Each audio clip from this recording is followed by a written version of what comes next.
Voilà cette question à présent. Comment optimiser la qualité de vie au travail? C'est le sujet sur lequel se sont penchés les acteurs du monde de l'entreprise ce matin. Une initiative du MEDEF Polynésie qui a invité pour l'occasion des spécialistes de métropole à livrer leur expérience. Notre journaliste Nicolas Pérez était sur place. Regardez. La qualité de vie et des conditions de travail, ou QVCT pour les initiés, est un mode de management permettant de conjuguer bien-être et performance. Avec l'impact de la pandémie de Covid, la prise en compte de l'état de santé de chaque collaborateur est devenue incontournable.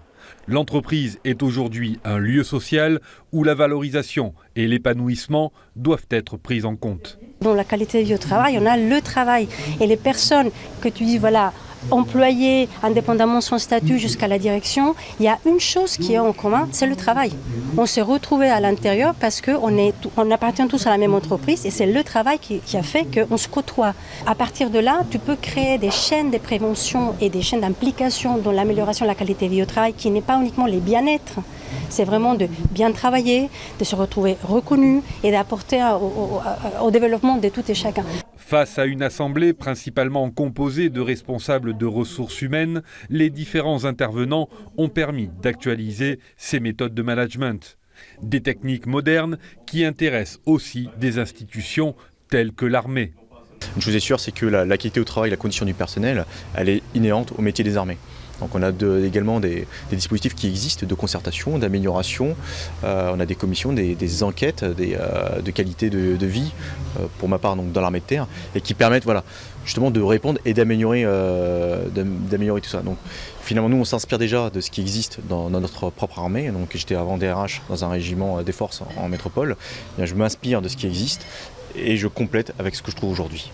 Le MEDEF Polynésie, instigateur de ce séminaire, est convaincu du potentiel managérial des entreprises locales. Sur la question du melting pot, on va dire, la Polynésie a toujours été en avance. On parle maintenant récemment en métropole de la diversité. La diversité ici, on la vit depuis toujours, depuis des dizaines d'années. Donc effectivement, on considère, en tout cas en termes d'intégration, en termes d'adaptation, on peut dire que la Polynésie est l'exemplaire. Ouais. Si certaines entreprises polynésiennes restent frileuses face à ces nouvelles méthodes de gestion, les pionniers sont pourtant unanimes sur le retour en performance. Quand vous voulez aider quelqu'un, avant de savoir le contenu de ses problèmes, rendez-lui toute son intégrité et le reste suit. Et je vous assure que c'est une clé de passe-partout efficace.